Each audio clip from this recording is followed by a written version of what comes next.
فمن قلت یومئذ یا رسول اللہ، اے اللہ کے رسول کیوں ایسا کیوں ہوگا؟ کیوں؟ کیا ہم اقلیت میں ہوں گے؟ کیا ہم الپ سنکھیک کے روپ میں ہوں گے؟ کیا ہماری تعداد بہت کم ہوگی؟ اللہ کے نبی نے کہا لا ولکنکم کثیر، اے مسلمانوں تم مائنورٹی میں نہیں بلکہ میجورٹی میں ہوگے، تمہاری تعداد بہت زیادہ ہوگی، تمہاری حکومتیں ہوگی، تمہاری تعداد ہوگی، تمہارے پاس روپے پیسے کی بہتات ہوگی، تمہارے پاس مال و دولت کی ریل پیل ہوگی، اور عہدے اور منصب سے تم سرفراز کیے جاؤ گے، لیکنکم غثاء کغثاء السیل، تعداد میں تو بہت زیادہ رہو گے لیکن تمہاری حیثیت سمندر کے لہروں کے اوپر پائے جانے والے جھاگ کی ہوگی، کوئی حیثیت تمہاری نہیں ہوگی۔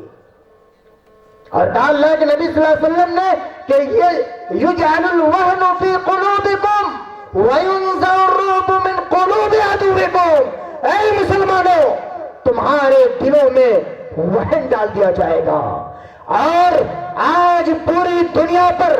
جو تمہارے چرچے ہو رہے ہیں، تمہاری تاریخ جو پوری دنیا پر دہرائی جا رہی ہے، جہاں تمہاری تاریخ کو پڑھ کر غیروں کے پاؤں تلے سے زمین کھسکنے لگتی ہے، تمہارے خوف کے تھر تھر کانپنے لگتے ہیں،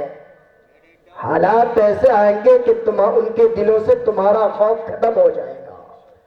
صحابہ نے پوچھ دیا مل وہن یا رسول اللہ، اے اللہ کے رسول یہ وہن کون سی بیماری ہوگی؟ کہا حب الدنیا و کراہیت الموت، دنیا کے آگے، دنیا کے حصول کے لیے، دنیا کو حاصل کرنے کے لیے، مال و دولت کے حصول کے لیے، عہدہ اور منصب کے حصول کے لیے فلاں کی زمین ہڑپ لو، فلاں کی دولت لوٹ لو، فلاں کی عزت و آبرو پر حملہ آور ہو جاؤ، دنیا حاصل کرنے کے لیے تمہارے اندر ایک بھاگ دوڑ مچی ہوگی، حب الدنیا، دنیا کی محبت، و کراہیت الموت، اور موت سے تم بھاگتے پھرو گے، یہ تمہاری حالت ہوگی۔ مسلمانوں جس دنیا کے پیچھے بھاگ رہے ہو، جس دنیا کے پیچھے تم دیوانے بنے پڑے ہو، اس دنیا کی حقیقت کیا ہے؟ وَمَا الْحَيَاةُ الدُّنْيَا إِلَّا مَتَاعُ الْغُرُورِ، اے لوگوں یہ دنیا محض دھوکے کی جگہ ہے، یہ دنیا دھوکے کی چیز ہے، یہ دنیا دھوکے کا سامان ہے۔ آج اس دنیا کے حاصل کرنے کے لیے انسان جھوٹ بھی بولتا ہے، دغا بھی کرتا ہے، چغل خوری بھی کرتا ہے، مال و زر بھی لوٹتا ہے، سب کچھ کرتا ہے، چوری اور بے ایمانی بھی کر رہا ہے، ڈاکے بھی ڈال رہا ہے، سب کچھ کر رہا ہے، لیکن اس دنیا کی حقیقت تو اللہ کے نبی صلی اللہ علیہ وسلم نے کہا کہ دنیا کی محبت لوگوں کے دلوں میں ایسے بس جائے گی، ما لا اخشى علیکم الفقر ولکن اخشى علیکم الدنیا، اے لوگوں، اے میرے ساتھیوں، میں دنیا کے حوالے سے تمہارے اوپر اس قدر اندیشے میں مبتلا ہوں کہ میں فقر و فاقہ کے حوالے سے تمہارے بارے میں خوف نہیں کرتا، مجھے اس بات کا خوف ہی نہیں ستاتا کہ تم غریب ہو جاؤ گے، مسکین ہو جاؤ گے، ہاں اگر کسی چیز کا خوف مجھے ہے، کسی چیز کا اندیشہ ہے تو کہیں ایسا نہ ہو کہ دنیا میں تم مست ہو جاؤ۔ یہ ہماری بربادی کے اسباب میں سے ہے کہ ہم اختلاف میں ہیں، ہم دنیا کو حاصل کرنے کے پیچھے دوڑ رہے ہیں، اور ہماری بربادی کے وجوہات میں سے تین بہت ہی اہم وجہ میں بیان کر کے اپنی بات ختم کر رہا ہوں۔ ایک وجہ یہ ہے کہ ہمارے پاس دین کا علم نہیں ہے،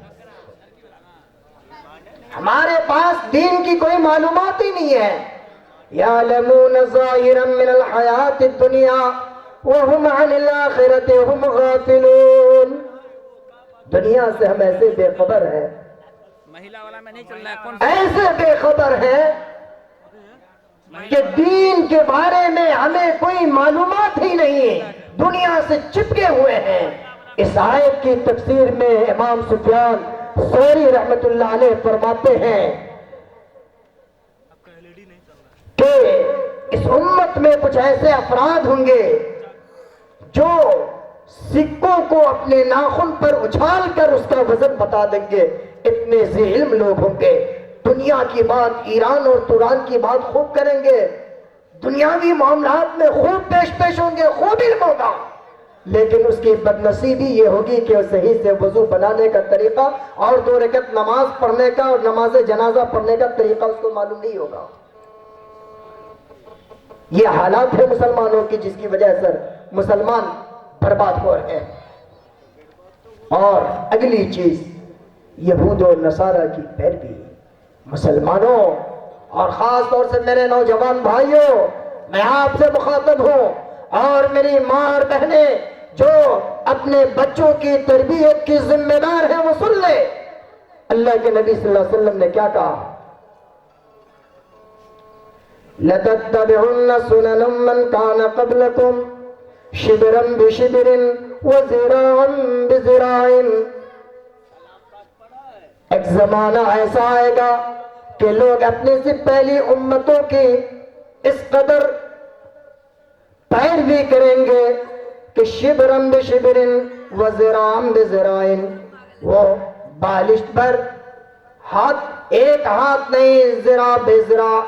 اور شبرم بشبرن یعنی وہ بالکل ایک ایک بتے کی دوری پر، یعنی بہت قریب جا کر یہود و نصارہ کی پیروی کریں گے۔ آج ہم برتھ ڈے مناتے ہیں، یہ کس کا طریقہ ہے؟ آج ہم شادی کی سالگرہ مناتے ہیں، آج ہم شادی بیاہ میں رسم و رواج، یہ مہندی کی رسم، یہ ہلدی کی رسم، اور یہ چور اور ڈاکوں کی شکل میں یہ باراتیوں کا ہجوم لے کر جو بیٹی والوں کے دروازے پر جاتے ہیں اور جا کر فرمائشی کھانا کھاتے ہیں، اس طرح کے جو رسوم و رواج ہے، مسلمانوں یہ ہماری شریعت نے تو نہیں سکھایا، یہ غیروں سے ہم نے سیکھا ہے، یہ غیروں کے طریقے کو ہم نے اپنایا ہے، اور ہم یہ چاہتے ہیں کہ ہم کامیاب ہو جائیں، جبکہ ہم مسلمان ہیں۔ ہمارا اعلان کیا ہے؟ ہمارا اعلان یہ ان صلاتی ونسکی ومحیای ومماتی للہ رب العالمین، کہ میری نماز، میری قربانی، میرا جینا مرنا سب کس کے لیے؟ اللہ کے لیے ہو۔ لیکن آج ہم شیطان کو خوش کرنے کے لیے سب کام کر رہے ہیں۔ بال جو کٹوانے، اتنی اچھی شکل و صورت، مسلمان یہ نوجوانوں کو پتہ نہیں کون سی بیماری لگ گئی ہے کہ آج نوجوان پھٹا ہوا جس پہن کر ننگا ہو کر چلنے کو اپنے آپ میں باعث فخر محسوس کر رہا ہے۔ وہ بالکل چھچندر کی طرح بال کٹوا کر اچھی خاصی شکل کو بگاڑ کر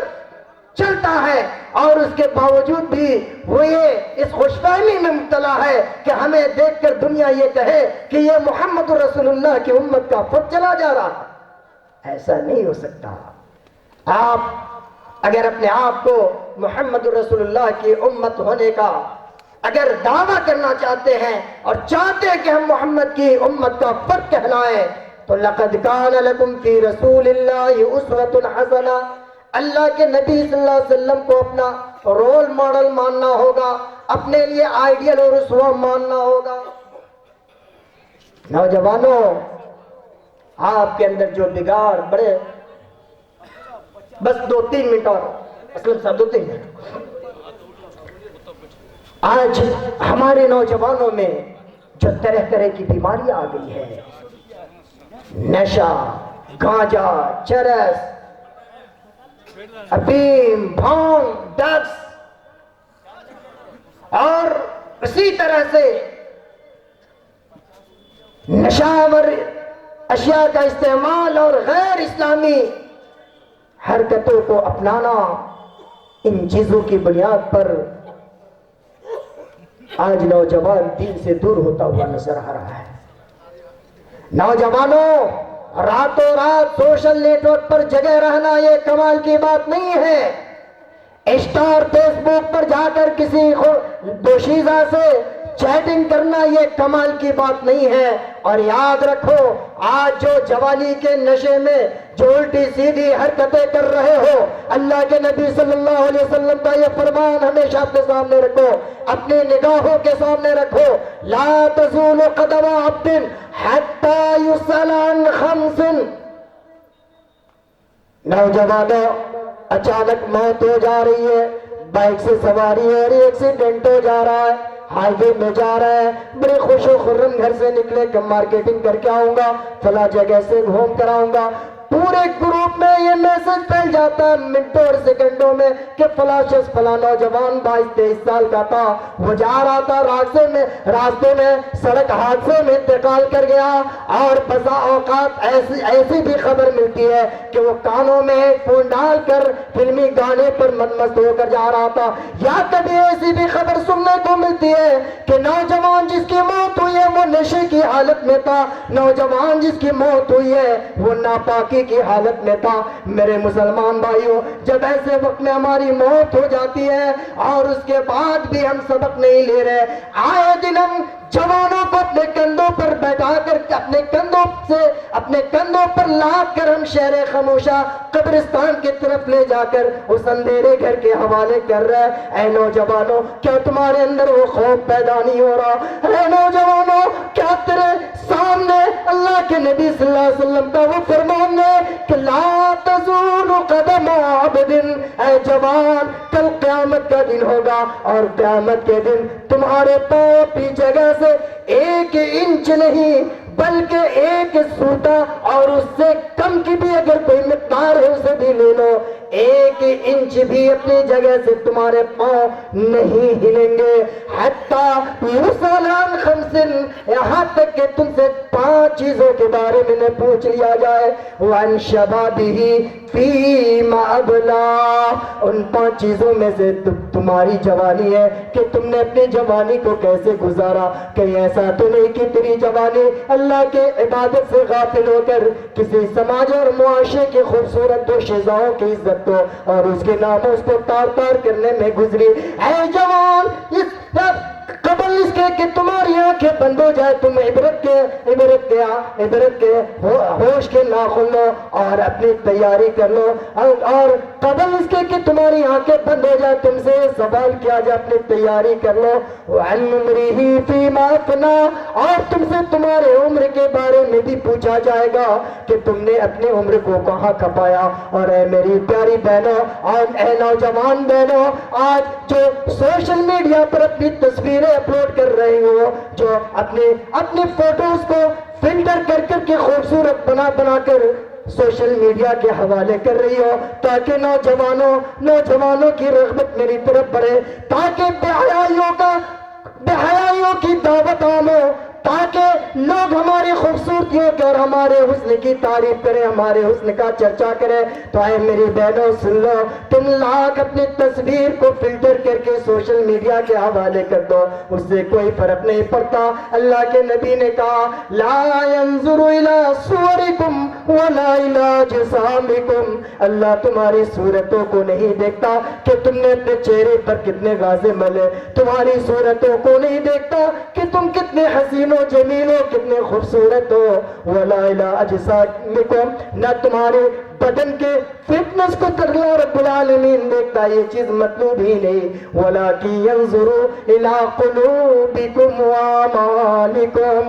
ہاں اللہ اگر کسی چیز کو دیکھتا ہے وہ یہ تمہارا دل ہے، تمہارے دل میں اللہ کی محبت ہے یا نہیں، دین کی محبت ہے یا نہیں، تمہارے دلوں میں اللہ کا تقوی ہے یا نہیں، اللہ کا خوف ہے یا نہیں، تمہارے اعمال اسلامی اعمال ہے کہ نہیں، تمہارے اعمال ایسے ہیں کہ نہیں جس سے اللہ راضی ہو جائے۔ لہذا اے میرے نوجوان بھائیوں اور اے میری نوجوان بہنوں، اپنے آپ کو قبل اس کے کہ تمہاری آنکھیں بند ہو جائے، قبل اس کے کہ تمہاری موت آ جائے، اس سے پہلے اپنے آپ کو درست کر لو۔ اور اے میری ماں بہنوں اور اے وہ بہنیں جو شوہر والی ہیں، جو اپنے شوہر کے اطاعت نہیں کرتے، وہ بھی سن لیں۔ اللہ کے نبی صلی اللہ علیہ وسلم کے دیار میں ایک صحابیہ پہنچتی ہے اور اپنا مطلب بیان کرتی ہے۔ اللہ کے نبی کہتے ہیں ازات عنہ عن زوج، کیا تو شادی شدہ ہے، کیا تیرے پاس شوہر ہے؟ کہا اللہ کے نبی میں شادی شدہ ہوں، میرا شوہر ہے، میں نماز روزہ ساری چیزوں کا اہتمام کرتی ہوں، تقریریں بھی سنا کرتی ہوں، علماء کی صحبت میں رہتی ہوں، سب کچھ کرتی ہوں۔ اللہ کے نبی نے کہا کہ کیا تیرا شوہر تیرے پاس ہے؟ کہا ہاں ہے۔ کہا تو لاکھ نماز پڑھ لے، لاکھ روزے رکھ لے، لاکھ زکوٰۃ دے دے، خیر کے سارے کام کر لے، اگر شوہر کو خوش نہیں کرتے تو سن لے فَإِنَّمَا هُوَ جَنَّتُكِ وَنَارُكِ، تیرا شوہر ہی تیری جنت ہے اور وہی تیری جہنم بھی ہے۔ پتہ یہ چلا کہ ایک شوہر کی اطاعت میں، معروف کے کاموں میں، بھلائی کے کاموں میں شوہر کی اطاعت میں جنت ہے اور شوہر کی نافرمانی میں جہنم ہے۔ آخری وجہ جو مسلمانوں کی بربادی کے ہے، قرآن سے دوری، قرآن سے دوری، قرآن کی تعلیمات سے دوری۔ آج قرآن کو ہم نے صرف بیٹیوں کو جہیز میں دینے کے لیے خاص کر لیا۔ آج ہم نے قرآن کو صرف اس لیے اپنے گھروں میں باقی رکھا ہے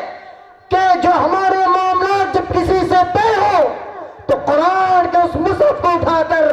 ہم قسمیں کھا کھا کر اپنے بزنس کو بریک دیں گے اور اپنے معاملات کو پکے کریں گے۔